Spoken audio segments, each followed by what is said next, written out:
Welcome to Meet the Press Now. I'm Kelly O'Donnell in Washington, where President Trump is making a direct appeal to the international community to help the U.S. secure the Strait of Hormuz to avoid a global oil supply crisis, even as he claims the U.S. could secure the strait by itself and says that we don't need the oil. It comes as the White House continues to try to reassure consumers that the spike in energy prices due to the conflict will be temporary. Yesterday, President Trump said he was demanding countries that rely on oil from the Middle East join the U.S. in forming a coalition to secure the strait, which supplies roughly 20% of the global oil market. Today, the president doubling down on his calls for a global coalition. We strongly encourage the other nations to get involved with us and get involved quickly and with great enthusiasm. I have that from a number of them, and I'd like to say their names, but frankly, I don't know if they would want me to or not, because maybe they don't want to be targeted. But I say, wouldn't matter if you're targeted or not, because this is a paper tiger that we're dealing with now. It wasn't a paper tiger 2 weeks ago. It's a paper tiger now.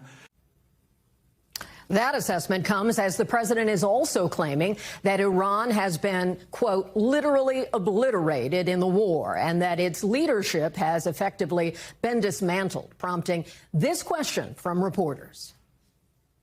Now that you've announced that the U.S. has destroyed all of Iran's mine-laying ships, why can't the U.S. just immediately reopen the Strait of Hormuz? Well, we could, but it takes two to tango. We have to get people to take their billion-dollar ship and drive it up. You know, these ships are very expensive. They can cost up to $2 billion. So they don't want to take a chance that, gee, I think you'll be okay. They got to know it. We don't know if they even set any mines. But the thought that they may have is enough to keep people from saying, we don't need it. Among the countries the president is calling out for help, the United Kingdom, France, South Korea, Japan, and China, all responding to his request with mixed reactions, and none doing so publicly, none committing to deploying assets to the Strait of Hormuz so far. Meanwhile, Iran's foreign minister telling state TV the Strait of Hormuz is open and only closed to enemies. Yesterday, crude oil hit $100 a barrel. Today, those prices are coming down to around $93 a barrel, but still 40% higher than when the war began. Fuel prices also continue to climb, with the average regular gas price per gallon inching closer to that $4 mark. Yesterday on Meet the Press, Energy Secretary Chris Wright saying it could be a few weeks before those prices come down.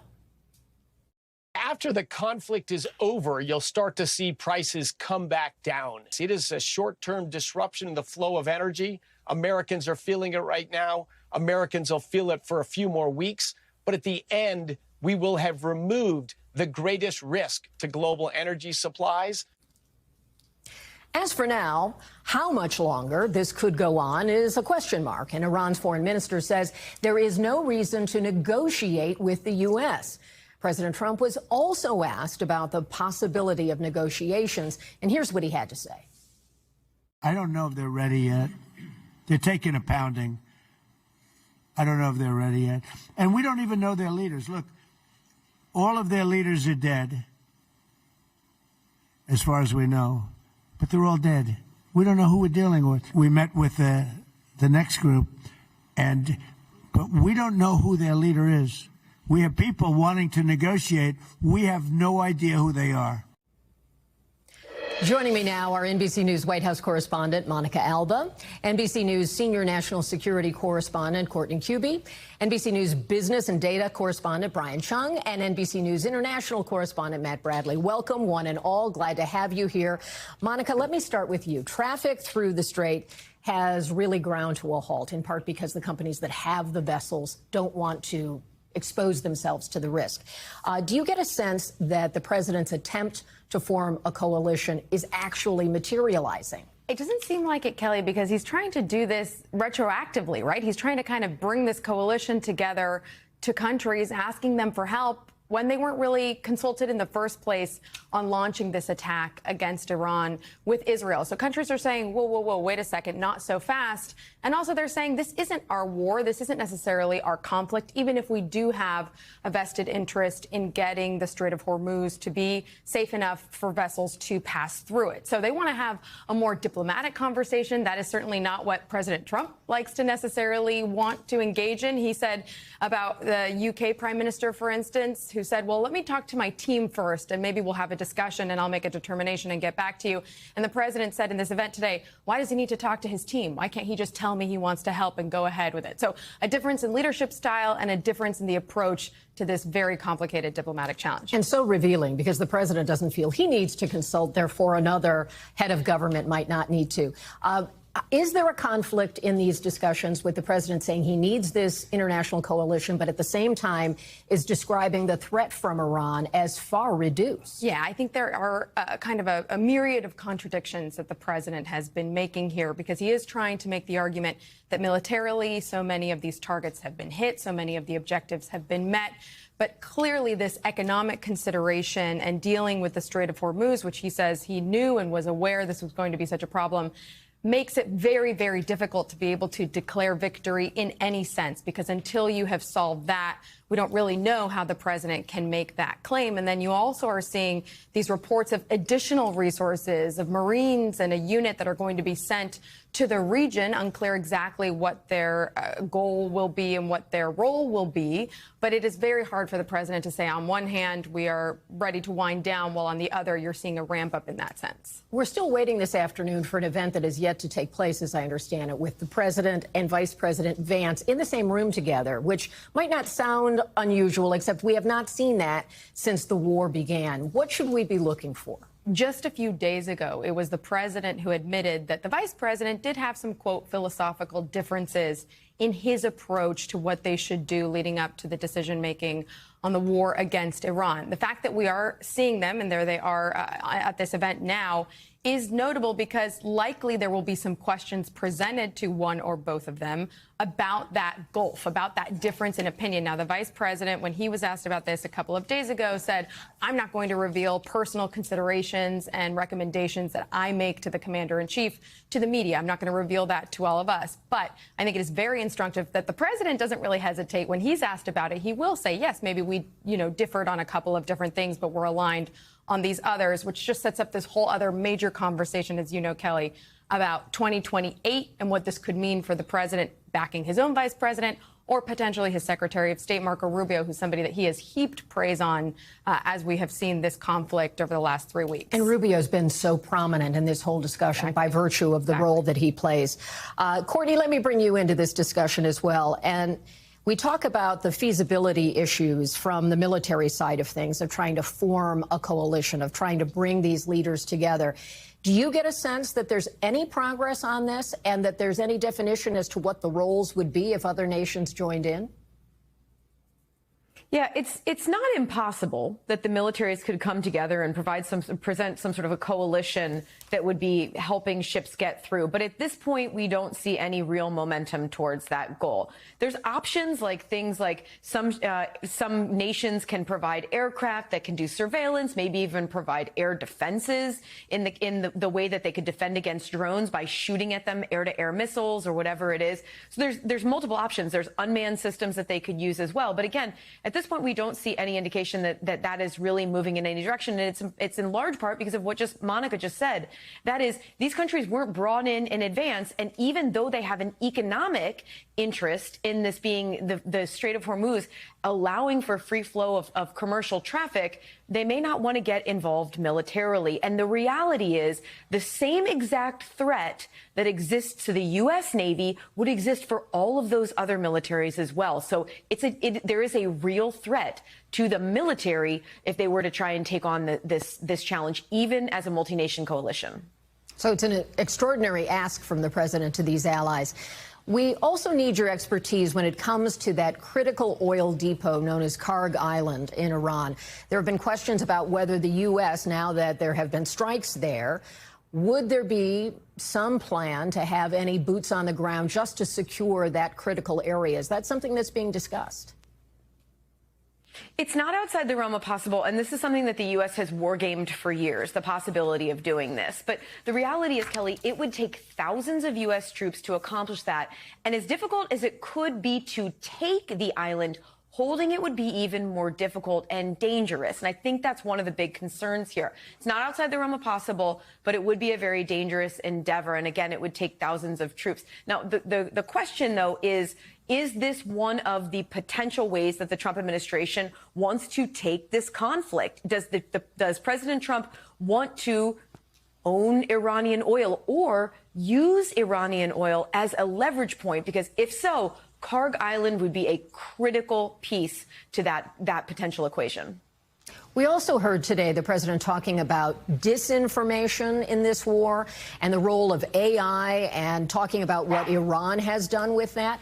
What do we know about the potential of what that can do and how it might affect U.S. forces or other facilities in the region? Yeah, I mean, we have seen so much AI content come out in just since this war started. But the reality is we were seeing it before that as well. I mean, one thing that AI has done, it's not just in the war in Iran. We saw it in Syria as well. But there has been a real use of AI for intelligence purposes. So in the U.S. will gather all of this information, visual and satellite imagery and videos and things, and they can feed it into a computer, and the computer can help them pick targets. Now, the key here, Kelly, that we keep hearing about, though, is that a human being is still supposed to be involved in the targeting process. But this is a real point of discussion, especially after the school that was bombed early on. It's looking more and more likely that the United States was responsible for that in southern Iran. But AI is definitely playing a huge role in it. The president has been, according to his posting on Truth Social, he's frustrated that he says that some media are repeating some of these AI memes or fallacies that are out there. The reality is the White House is also putting out AI content as well, though, Kelly. We've seen that quite a lot. And the dog bark was not AI, for those who are interested. Treats for that little one. No, never. It's real life. Brian, oil markets are back down after hitting $100 a barrel yesterday. I mean, that was a big marquee moment. What do you attribute that to? Yeah, we were watching markets really closely when they opened up and had futures trading last night, and it seemed like oil prices were going to go to the moon. It was like $103, $104 at one point, and now here we are with oil markets settling around $93.50 on crude oil. Again, we've seen prices higher than that during the course of this conflict, but it hasn't necessarily, led to unease in terms of the concerns about prices at the pump, where consumer-facing prices are around $3.71 according to AAA. That is up over 70 cents compared to prior to all of this conflict emerging in the Middle East. Now, of course, the question is, when will there be more ships going through the Strait of Hormuz? If there's more ships that go through, it's as simple as that is when prices would come down. We heard from Secretary of the Treasury Scott Bessent earlier today on CNBC talking about optimism on all of this. Take a listen. We are seeing more and more the fuel ships start to go through. The Iranian ships have been getting out already, and we've let that happen to supply the rest of the world. We've seen Indian ships go out now, so the Indians who rely very heavily on Gulf oil. We believe some Chinese ships have gone out. So that should start ramping up before there are any flotillas or protective armadas in the Gulf. So we think that there will be a natural opening that the Iranians are letting out. And for now, we're fine with that. We want the world to be well supplied. So it seems like that commentary, in addition to what we heard from President Trump earlier today, points to U.S. optimism that they can get more ships going through there. But, Kelly, we just showed that chart that shows the amount of ships that have passed through the Strait of Hormuz over the last few days, and you can see it is still dramatically lower, 3 compared to well over 100 prior to this conflict beginning. So even though we hear that optimism, we're not seeing it in the numbers yet. It's still, for all intents and purposes, closed off the Strait of Hormuz. And when you consider that positive tone, Brian, Energy Secretary Wright was speaking with our colleague Kristen Welker on Meet the Press, and he said it'll be a few more weeks before the American people feel relief at the pump. Is it that simple? I tend to see prices go up very quickly and then down at a much different pace. What is your sense of that? Yeah, and again, the context behind the conversation between Kristen Welker and also Chris Wright, the Secretary of Energy, is important because he was also saying that, yes, there could be relief, but it might not be until the summer. Now, it's all about when ships can start going through the Strait of Hormuz. It's as simple as once those ships begin going out, it doesn't even have to be at the same rate as what we saw prior. Even if it's 10, 20, 30, maybe even 50 ships, that could lead to overall repricing in these global oil markets. I was talking to an analyst in the last few days that said the moment the Strait of Hormuz looks like it's open again, you could see barrels of oil go down $20 in one go. Again, if we're going by the math that every $10 for a barrel of oil translates to 25 cents at the pump per gallon for you and me, that can mean an instant savings of about 50 cents per gallon. But again, it's if the Strait of Hormuz reopens.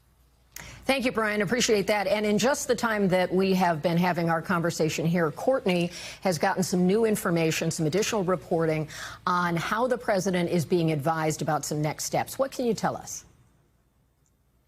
Yeah, so one thing that we've learned, this is according to a number of our colleagues worked on this story together, is that according to 6 sources who are familiar with the president's daily information that he's presented on the war in Iran, that every day he is presented with what's known as an off-ramp or an option for how he can end the war if he wants to. Now, notably, we know that he has not done yet that at this point. Every single day he has continued to go forward with the military options and military objectives.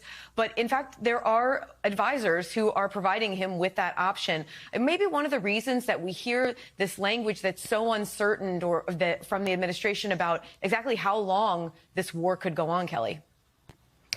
That is important context, and to get a sense that this is a part of the president's regular cadence of trying to make that decision, that is critical. Do you get a sense that there is any coalescing around a particular option, or is it just presenting him with an array of choices? It seems to be that there is a decision, or at this point there is a goal to complete these military objectives. So that is the most basic ones that they've laid out from the beginning. It's to go out, take out the Iranian Navy, to destroy their ballistic missile program, and to destroy their drone program. But Kelly, those are not easy to accomplish. The U.S. military has made a huge amount of progress in the first 2+ weeks of this, but they still have a stretch to go. So the fact that the president every single day is getting the option for an off-ramp when they have really completed a lot of the task and really just taken out a lot of Iran's military capabilities, it just opens up the possibility that the president may decide one day that he is tired of the headlines about the Strait of Hormuz, that he's tired about this billions of dollars that are being spent in this war. But again, as of now, he's not taken that off-ramp. Great new reporting. Thank you for bringing it to us, Courtney. We always appreciate that you can juggle a lot of things. Thank you so much. Let me turn now to Matt. And as we've mentioned, we're now into week 3. And let's get a sense of what it's like on the ground in the region. The situation has obviously changed a lot. And have you gotten a sense that in Tel Aviv there have been more strikes? What's your picture there?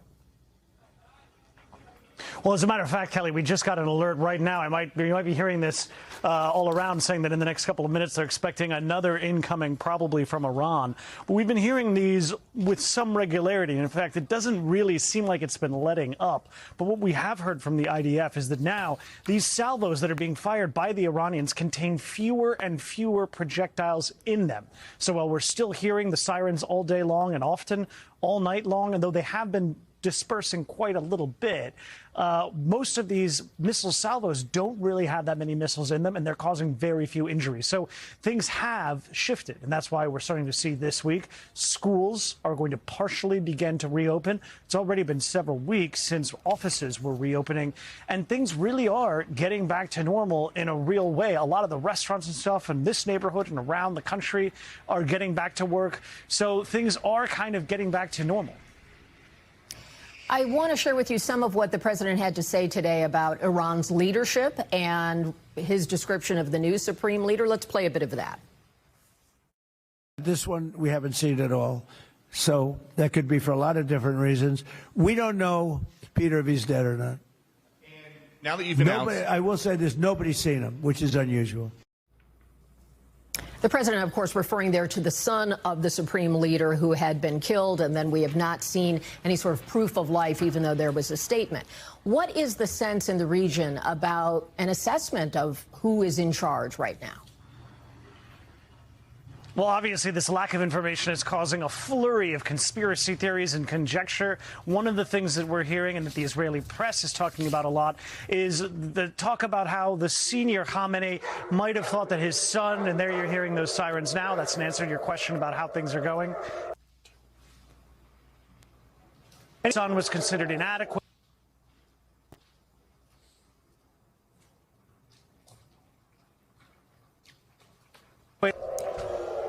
So we were having some difficulty with your mic going in and out, Matt, obviously for the reasons of the alarms that are going on around you. Please be safe. We don't want to hold you up. Thank you so much. Yes, quite an indication. You're bringing it really to us and our viewers. We're going to go into the White House now, where the president in the Oval Office is taking some questions from reporters. And because they're crooked, they make money, they gain power, they use it for power. Like with the Somalians, they vote in a block, 100%. They make a deal with the Somalians, they all vote because they're on a gravy train. It's money first, power second. A lot of people say power first now. It's money first, power second. Do you ever see where, like, Mercedes, people come over from Somalia, they have no money, and now they're buying Mercedes-Benz cars, okay? It's more cash goes out of the Minnesota airport than any other place in the world or so. We're going to find it. And Minnesota is really bad. The governor's corrupt. The attorney general is totally corrupt, just like the New York State attorney general, Letitia James. She's a highly corrupt person. Bragg, the DA, is a corrupt person. They're all corrupt. These are corrupt people. And we got too many of them in our country. And we have to expose them. And we have to catch them. And if these two guys can't, these are high IQ people. I've always liked high IQ. These are high IQ people. If they don't do it, we're going to go a long way, fellas, to find somebody else that's going to. We have no choice. If honestly, and they may not do a good job. If they don't do a good job, thank you, sir. No, it's possible. If they don't do a good job, the country's sort of in trouble. Yes, go ahead. Thank you, sir. Two questions for the And I think they're going to do a great job. Go ahead. First, Mr. Vice President, Democrats are already calling you the fraud czar. What's your reaction to that title? And then second, Good time. Second, given I like your it. past skepticism of foreign adventurism, are you completely on board with the current war in Iran? So I like fraud czar. It's certainly what we're going to do. And look, we have to do it. As the president said, this is a problem that has festered in this country for far too long, and far too few people have actually wanted to do anything about it. That's what makes this administration different, is that we actually tackle the problems the American people have been confronting. So I'm very happy about it. And look, I think that I know what you're trying to do, Phil. You're trying to drive a wedge between members of the administration, between me and the president. What the president said consistently, going back to 2015, and I agreed with him, is that Iran should not have a nuclear weapon. We have taken this military action under the president's leadership. I think all of us, whether you're a Democrat or Republican, should pray for its success and pray for the safety of our troops. That's the approach that I've taken. Make it as successful as possible. So there's no hesitation, given your past statements, with the current operation? What do you mean there's no hesitation with my past statements? Given your skepticism of foreign adventurism, you were a critic of the global war on terror previously. Well, I think one big difference, Phil, is that we have a smart president, whereas in the past we've had dumb presidents. And I trust President Trump to get the job done, to do a good job for the American people, and to make sure that the mistakes of the past aren't repeated. Absolutely. Thanks, sir. Look, JD's been great, but here's the simple thing, and I have, some people, I don't want wars. I want wars less than almost anybody. Peace through strength. But you know what? I've watched Iran for a long time. I've called them out 20 years ago when I was a civilian that liked watching the world. And they're violent, vicious people. The leadership, violent, vicious people. They killed 32,000 protesters over the last 3 weeks. They put out a memo 2 days ago saying, if you protest, we will shoot you and kill you in the streets. And somebody said, oh, there's not that many protests. Well, first of all, there are bombs going off all over the place. But even if there weren't, who's going to do that? Who's going to do it? They don't have any guns, and the other ones have latest in line machine gun, right? And every form of gun you can have. They shoot them right through the middle of the head. They're violent people. If they had a nuclear weapon, they would use it. And sometimes I'll have some of the people that, feel very strongly, like I do about wars. And I say, do you think Iran is violent and do you think their people are violent? Yes, leadership. Do you think they should have a nuclear weapon, which is massive power? I don't even want to discuss how powerful because it's depressing. And they said, no, they shouldn't have. Definitely they shouldn't have. I said, and you don't want to fight war? No, we don't want to fight war. So these are naive people that frankly are stupid. If you believe that Iran should have a nuclear weapon, there's something wrong with you, because they would use it within, the only question is within 1 hour if they get it or 1 day. They will use it and they will blow up the entire Middle East, not just Israel. They'll start with Israel, but they will blow up. And you got to see that when they unexpectedly started sending missiles to every country within 1,000 miles of them. I mean, they're blowing up countries that were neighbors, not necessarily some friends. They actually were blowing up some friends. They were blowing up the people that handle their accounts. They're sending thousands of missiles into countries that didn't expect to be in the war because they wanted to take over the Middle East. And if I didn't terminate Barack Hussein Obama's horrible Iran nuclear deal, which I did in my first term, one of the dumbest deals, perhaps the dumbest deal because of the danger involved, you would have had them have a nuclear weapon 3 years ago, maybe 4 years ago. They would have used it, blown up the Middle East, and they would have then come after us. And if these gorgeous B-2 bombers, give me that bomber, Andrews. Let me just hug that little sucker. Give me that bomber over there. Thank you. You knew immediately which one. This looks small, but in person it's very big. Because it's the only plane capable of carrying a 200,000-pound bomb. So I don't know how they do it, because it's very sleek and nice, but it carries a lot of weapons and there's a lot of bombs. But had I not sent this incredible machine times numerous others to hit Iran at midnight with no moon, dead dark, every single bomb was dropped right down the chute that it was supposed to hit. How they do it, who knows? Nobody else can figure. No other country can do it. No other country has our military or even close. And I think we've probably proven that with Venezuela and now with because we have done a number in Iran. But if I didn't do that, if I didn't decimate, I call it their nuclear dust, they would have had a nuclear weapon within 1 month after that bombing took place. And they would have used it on first Israel and then the Middle East.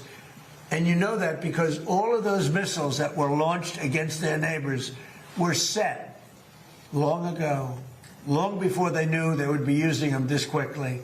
Had we not done this, you would have had a nuclear war that would have evolved into World War III. And more important, this is a war that there would have been nothing left.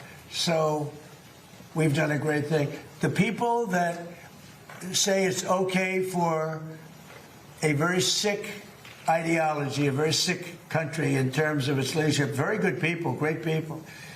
But the people that say that, I think they're actually, they're either evil or they're stupid.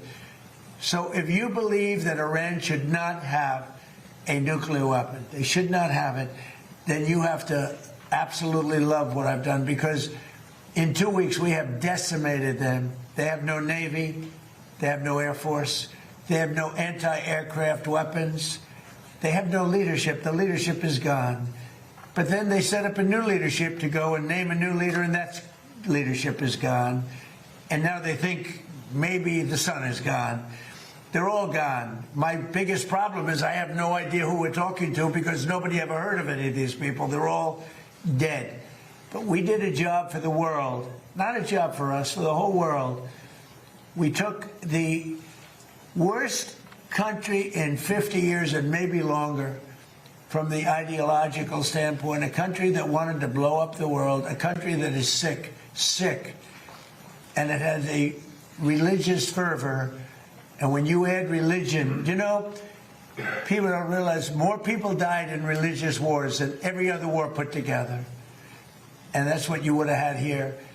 And it was a terrible thing. I'm very proud of what we did. And I think JD understands better than most. If you give Iran a nuclear weapon, at least a very substantial part of the world would be blown up, and it'll be used almost immediately. Yes. Thank you, Mr. President. You don't mind if I keep this here, do you?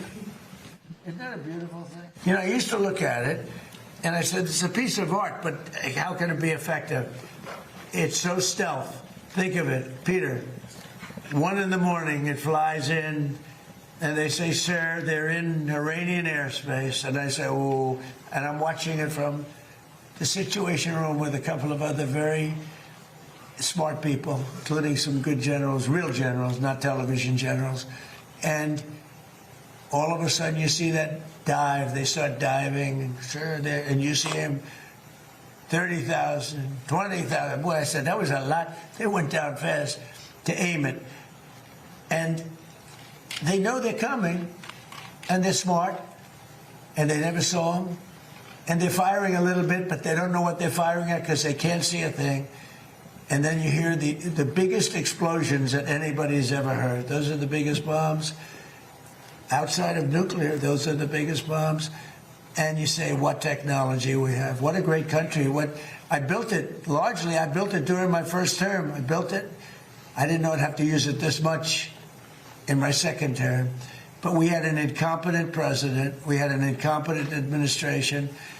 And if that group of people in any form, whether it's Kamala, him, it doesn't matter, would have had another 4 years, we would have had no country left. Yeah, please. Thank you, Mr. President. You say you're doing a job for the rest of the world. In your conversations with your counterparts, are they thanking you? What are their conversations like when you talk about this military conflict that's taking place in Iran? Well, I should be thanking me because many of them get 90%. China, as an example, should be thanking us, but I don't expect to thank you, but they should be thanking us. Japan gets 95%, China 91%. Many of the countries, South Korea gets a tremendous percentage of their oil and therefore their energy from the Straits, or as they call it, the Strait. And they should be not only thanking us, they should be helping us. What does surprise me is that they're not eager to help. There are a couple. We'll be announcing some names soon. There are some that really were right up front. I would announce their name now, other than maybe they prefer it not being announced for whatever reason. I will say this: it's a lot easier to get people today than it was 2 weeks ago. 2 weeks ago, before we destroyed before we obliterated the country, before we took out, because they're down to about 8% of their missiles. They're down to a small portion of their drones, and we've demolished many of their factories where they make the missiles and the drones, and the rest are all following. Our military has been amazing. We hit Karg Island, took out every single thing on Karg Island except one thing. We left the pipes, because if we take out the pipes, it takes a long time to build them. And at some point, something's going to happen that's positive with respect to those pipes. But there are some countries that greatly disappointed me. And, I'm the one that got them to pay from 2% to 5% of GDP, NATO. And I get along great with those countries in NATO, but I always said, the problem with NATO is we'll always be there for them, but they'll never be there for us. And when I hear the UK, which we sort of considered the Rolls-Royce of allies, right? When you say they were the oldest and they were going to be there. And I say it would be really helpful if you'd send over a couple of ships, and if you have some minesweepers, which they do, it'd be very helpful. And the Prime Minister's a nice man. I think he's a very nice guy. He says, well, I'd like to ask my team. I said, you don't have to worry about a team. You don't have a team. You're the Prime Minister. You can make a decision. Well, I have to speak to my people. I said, you don't have to speak to anybody. So it's very disappointing. And then after we obliterated them and destroyed their military, the whole thing, and it became a much safer zone, he said, we're going to send over 2 aircraft carriers. I said, I don't want them anymore. I don't want them after we win. I want them before we start. I don't need your aircraft carriers after we've already won. So, those things are very disappointing. And you have to remember, we have 45,000 troops in Japan. We have 45,000 troops in South Korea. We have 45,000, 50,000 troops in Germany. We defend all these countries. And then, do you have any minesweepers? And they say, well, would it be possible for us not to get involved? I've been saying it for a long time. This is the greatest thing to come out of this. We spend trillions and trillions of dollars on NATO to defend other countries. And I always said, but if it ever comes time to defend us, they're not going to be there. Many of them would not be there. And we're going to have to start thinking more wisely in this country. Some have been very good. One or two have been great. I'll tell you, the great ones are at the right time. But there have been some that were right up there, Peter. They were right up there. They wanted to do it so much. Go ahead, Peter. Thank you. You were talking about Iran a couple times today and what they did after Epic Fury began. You said they hit Qatar, Saudi Arabia, UAE, Bahrain, Kuwait. Nobody expected that. We were shocked.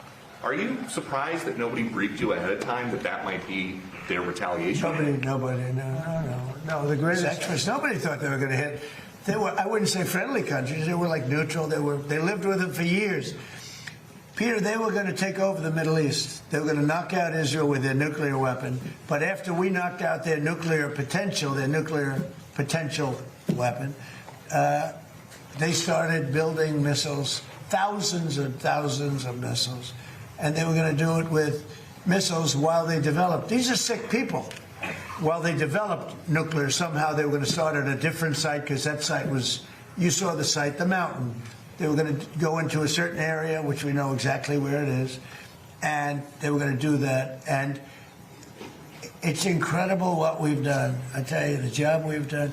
Do you know, if I didn't terminate Barack Hussein Obama's Iran nuclear deal, you would right now, well, Israel would be gone. It would be incinerated. And probably the Middle East likewise. And remember, they got all of those missiles. And I heard they were sending missiles to UAE.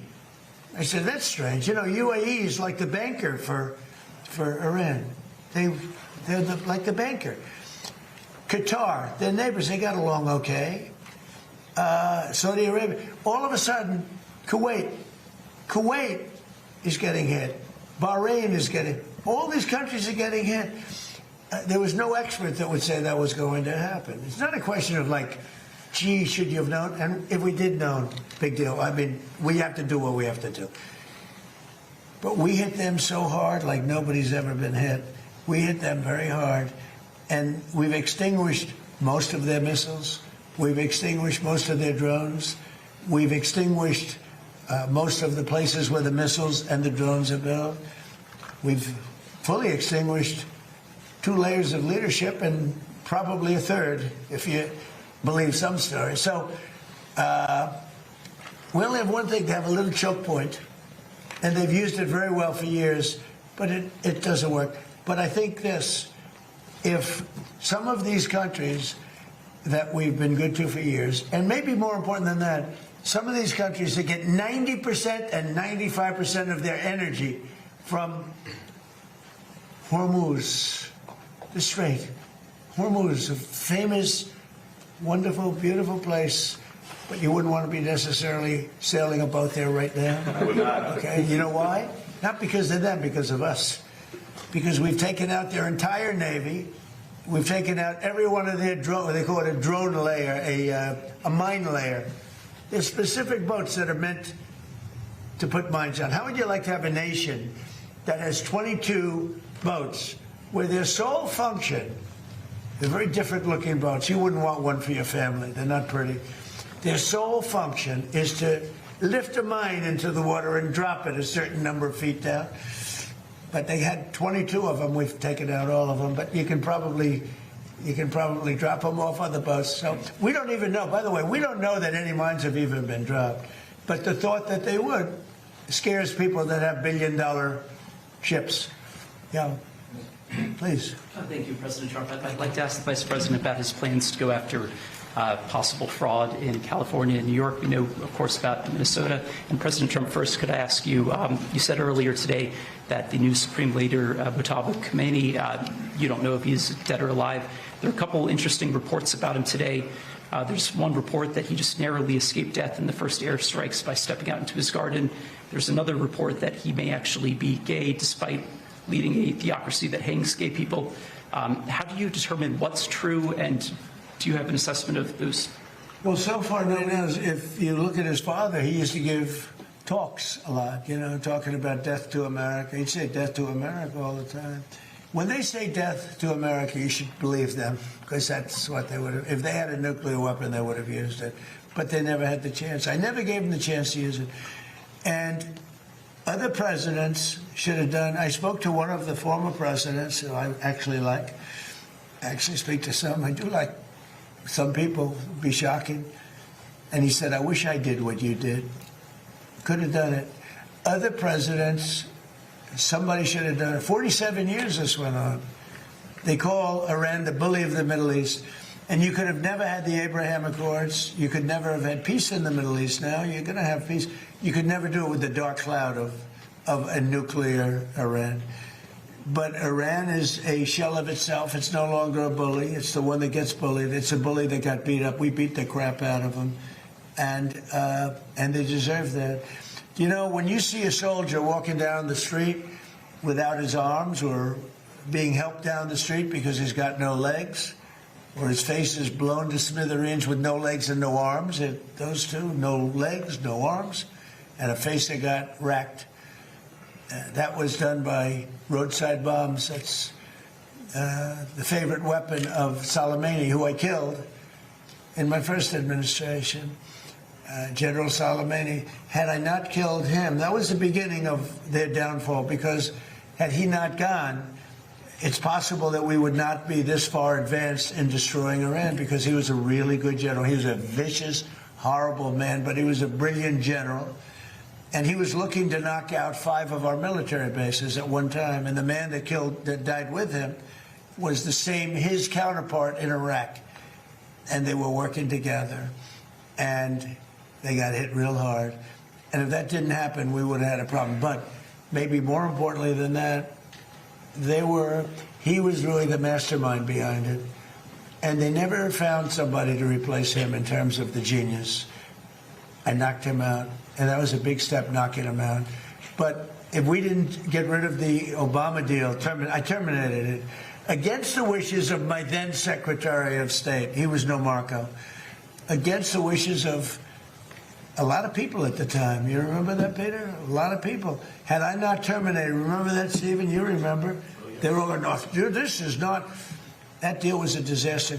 That was a road to a nuclear weapon. They would have had it 3 years ago. And it would have been used, I would say, 2 to 3 years ago, and it would have been used in the Middle East. And by the way, after they were finished that, they were coming over here. They never got a chance to do it. I just want to ask you about something very interesting that you've said twice today. That you talked to another former president about the Iran strikes. Was it George W. Bush? No. Was it Bill Clinton? I don't want to say. I don't want to say, because Barack Obama. a member of a party, they have Trump derangement syndrome, but it's somebody that happens to like me, and I like that person who's a smart person. But that person said, I wish I did it. Okay, but I don't want to get into who. Okay. I don't want to get him into trouble. Maybe, hey, you know what? Yeah, I think you probably know. It's interesting. And maybe he'd be proud. And I could even ask him that. Would you like me to reveal your name to Peter at Fox? Well, at least you have high ratings. Your ratings are through the roof, Peter. Yes, thank you for noticing. Congratulations. Can I ask you another question about the war? If Iran, as you say, totally obliterated, got the missiles, got the first 2 rounds of leadership, Air Force gone, Navy gone, can we wrap this war up this week? Yeah, sure. Good. Will we? I don't think so, but it'll be soon. Won't be long. And we're going to have a much safer world when it's wrapped up. It'll be wrapped up soon. We're going to have a much safer world. I had an obligation to do this. I didn't want to, I call it an excursion. I didn't want to make this journey. We had the highest stock market in history. We had low gas prices. Everything was good. And I know exactly. I know what, you're going to do it, and people are going to raise the price of oil, and that's good. But I know that. But that's a very small thing compared to allowing them to have. You want to see a stock market go down? Start letting them hit you with nukes, okay? I think, I said it this morning, I think it's a very small price to pay.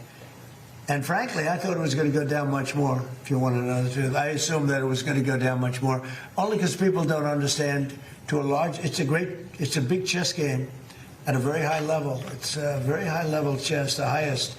And I'm dealing with very smart players. These are smart people. They don't get there.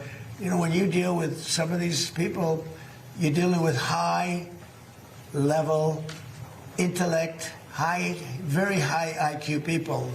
These are not Jasmine Crockett and her group. These are smart people. These are really smart people, and violent people, and vicious people, and some very nice people. And some are very nice but violent. They turn violent. But you know what? If I didn't do what I did, we would have been hit. Number one, very important, was the termination of Obama's horrible deal. And number two, this beautiful plane hitting them 8 months ago, whatever it was, and taking out their nuclear capacity. That totally threw them for a loop.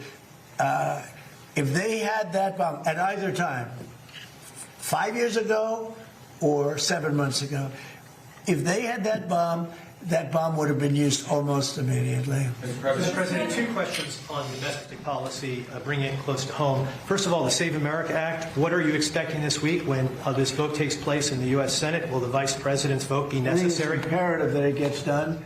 I'm not sure it is. The Democrats have horrible policy. It's just incredible. But they stick together. It's the one thing they do. Their Supreme Court members stick together. Those appointed by a Democrat stick together. If Barack Hussein Obama appoints a member of the Supreme Court, that member never goes against him. And they're proud about it. They say, I don't give a damn if it's good or bad. That man appointed me, and I'm never going to let him down. I don't say that's right, wrong. I just say they stick together. Republicans go the opposite way. If Donald Trump appointed me, I'm going to show the world that I can be totally just, and I can be independent of Donald Trump. He's not controlling me. And I don't want to control them. I just want to have smart decisions. They gave us a decision on tariffs the other day that won't change tariffs. I can do it a different way. I always knew I could do it a different way. This was a little quicker, a little easier, a little better. But they gave it a decision that could cost this country $500 billion to pay people back, because now I have to start the tariffs all over again. Very simple. And what happens with the money I've already collected? Why didn't they say, starting from now, go the other way? $500 billion, perhaps. It's so sad. But one thing about the Democrats, they stick together like glue. They impeached me twice for absolutely no reason, unanimously. Fortunately, the Republicans stuck together, and it was something. It was pretty wild. But the Democrats have horrible policy, transgender for everybody, open borders, men playing in women's sports. But the one thing they do have is they stick together, no matter how bad the policy. It's embarrassing to watch them try to defend it. And in a way, I say, as a Republican, in a way I say, thank goodness they have bad policy, because you'd never beat them. We have something in there now, the Save America Act. Voter ID with a picture, right? That's a 99% issue. Even among Democrats, Democrats poll at 89% on that. And then they have proof of citizenship. And then they have no mail-in ballots. No mail-in ballots. We have no mail-in. We're going to continue to listen to the president and come back with any additional news-making comments he may make. But I want to check in with Monica Elba, who has remained with us here on set. One of the things that I didn't hear much discussion of in that with the president is how all of this affects China. and he has big plans to visit China soon, and maybe those would be adjusted. What is your take on how China's playing a role here or might be effective? That stood out to me too, Kelly, because that is certainly playing in the background and in the conversations around everything related to Iran. The president is supposed to be making his way to China about 2 weeks from today is when the White House says he was going to be heading there for that high-profile meeting with President Xi Jinping.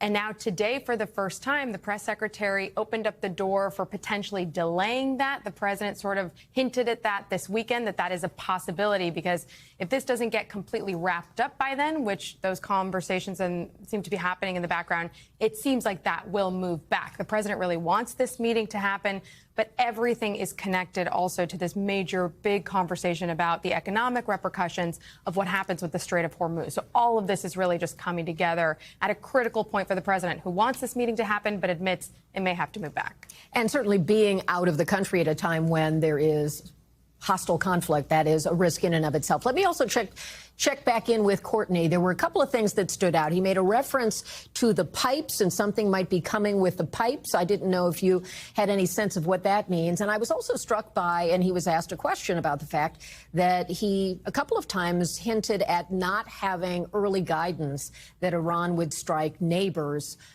perhaps as quickly as they did. What is your sense of how that squares with what you've been learning from the military sources that you routinely talk with day in, day out?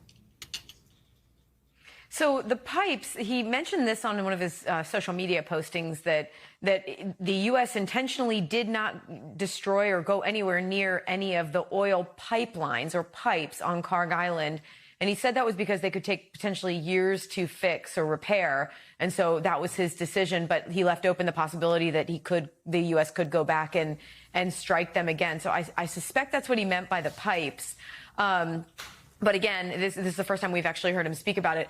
As far as this is also, he's now several times in the last day or so mentioned that the U.S. didn't think that Iran was going to strike out against other countries in the region once the U.S. and Israel began their strikes inside Iran. And that we know that the military was planning for that possibility, including by sending in additional forces and air defense systems into the region. So there definitely was planning and expectation that Iran would lash out at least at the U.S. military and potentially allied facilities in the region. Now, it's possible that they underestimated Iran's will to go after some of the civilian facilities and civilian targets that we've seen them go after in countries all around the region, Kelly. But as far as the military, the military was preparing for and expecting that Iran would lash out just the way that they did.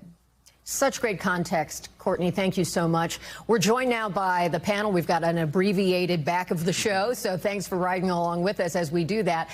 Tolu Olunuripa from The Atlantic joining us. Arshi Siddiqui is a former aide to Speaker Pelosi and also a Democratic strategist, and Mark Bednar, the Republican strategist and former advisor to Speaker McCarthy. So thank you, one and all. Monica's still with us, so you already know her. Let's talk about some of the things the president has just said. Mark, let me start with you. When you hear the president speaking critically of allies at a time when he needs them, does that sit well with other Republicans? Well, when he finishes the thought and is comprehensive about it, it's a very important conversation. For instance, when he's been critical about the EU's involvement and their ask for help against Russia, they're buying record amounts of Russian natural gas. So they're personally funding Putin's war machine. So when he criticizes them, in totality, that argument then makes sense. And here, the EU is going to also benefit from a defanged Iran, a nuclear-free Iran. So the fact that they have actual major incentives as well to participate and to get on board and to help secure this area. We certainly had more than a hint that Bill Clinton might be a phone friend of President Trump today. Are you surprised by that? Do you think it has benefit for the president to hear from others who've sat in that chair? Absolutely. I think that's a positive aspect, and we know that the president likes picking up the phone. So I'm glad that circle is widening, and I hope it continues to widen in terms of getting different types of thoughts and perspectives. Do you get a sense that when the president talks about, I thought the prices would go, or the stock market would go down more dramatically, do you think that's a message Democrats can seize on in the weeks ahead? I think the stock market is one piece of the puzzle, but it all goes back to affordability. And certainly the stock market has a lot to do with retirement and balances there. But this uncertainty and volatility and the self-inflicted wounds on the economy, I think that's where Democrats are going to double down, because these are concerted decisions that the administration is making, whether on tariffs, whether or not extending the ACA subsidies, the enhanced subsidies on health care, cutting Medicaid, cutting food assistance. All of these things are raising prices for Americans. And then not to mention the big elephant in the room, gas prices. Oh, yes. Everyone's talking about gas prices. So, Lou, what stands out from you? We've heard from the president a couple of times today. In this most recent example, the vice president right over his shoulder. We know that he has often been a critic of this kind of activity. They were asked about that, seemed to put up a united front. What do you think the takeaway is from what the president's trying to say in this moment? I think the president is trying to say that this is a short-term, in his word, excursion, something that's going to be over soon. And he even said that this is going to be finished soon. I think the president is trying to find an off-ramp here. War is very complex. It often does not go according to a script, but I think the president is realizing that this is something that does not have the level of popularity that he thought it would have, especially among his base, and he's trying to find an off-ramp, and he's saying that this will end soon, and not talking about wanting to blow up Iran's oil or do anything that would escalate this further. So I do think the president is trying to find some kind of off-ramp. He's already talking about this as a victory and trying to frame it in that way, and that's probably what we're going to see in the coming days. Do you see any ongoing strains with other leaders? I mean, when the president talks about NATO or allies wouldn't be there for the United States, we know the only time that Article 5 was invoked was after 9/11.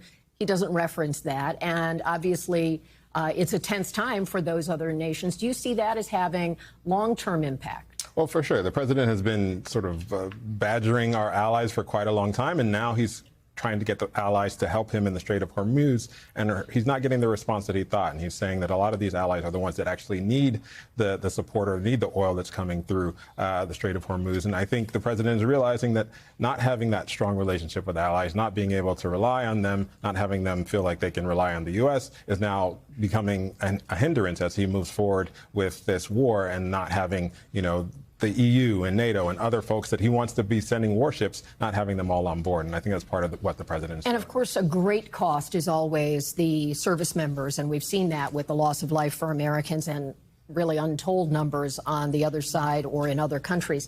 Monica, in the last day or so, the president's been asked about his response to the deaths of American service members. He's been asked about the use of an image of him at the dignified transfer when 6 Americans were returned home in an advertising or fundraising appeal, rather. He seems quite prickly about that. What is the impact there? Yeah, he did not like that line of questioning from a reporter on Air Force One and sort of was dismissive of it overall. When the president has been asked about this, he has said things like, you're always going to have death. When you start a war, that is part of the risk. That is sort of part of the calculation, and not perhaps responding with a level of empathy from a commander-in-chief that certainly his critics are calling for. He did attend that dignified transfer. He had indicated, and the White House had indicated, that he could be present for future of similar events, of those extremely solemn nature and moments. But he certainly doesn't always approach it in that manner of talking about just the incredible loss of life that we are seeing from American service members over there. But he was the one that warned about this at the very beginning. When that first announcement of these strikes came, he said this was likely going to result in American service members losing their life. And he seems to have just factored that into this. The longer it goes, acknowledging the more we could see. Mark, would you counsel the PAC, the Political Action Committee, to not continue to use those images? Well, from a tactical standpoint, he raises so much money anyway, he doesn't need to use images like that. He's a very good fundraiser. But in a more serious sense, he's actually very empathetic. Behind closed doors, he is very concerned. He talks to Gold Star families all the time. He talks to veterans, their spouses, their families. But was that a miss? It was unneeded, because he raises so much money anyway. It's going to be able to deploy in 26 and 28. We can raise money without images like that. Okay. And Tolu, do you get a sense, we only have a few seconds left, that this resonates with members of Congress and military families and people who have maybe a closer reach to service members than in the big picture? Well, for sure. This is unprecedented to see a president using this kind of imagery. And even people within the president's base are not happy about this war overall. So seeing this become even more politicized and used for fundraising is not something that is going to help the president over the long term. We have an abbreviated panel today. I thank you for your time and your insights, and we thank you for watching with us as well. We will be back with more news tomorrow and, of course, more Meet the Press Now. And stay with us for more on NBC News Now. Thanks for your time. We thank you for watching, and remember, stay updated on breaking news and top stories on the NBC News app or watch live on our YouTube channel.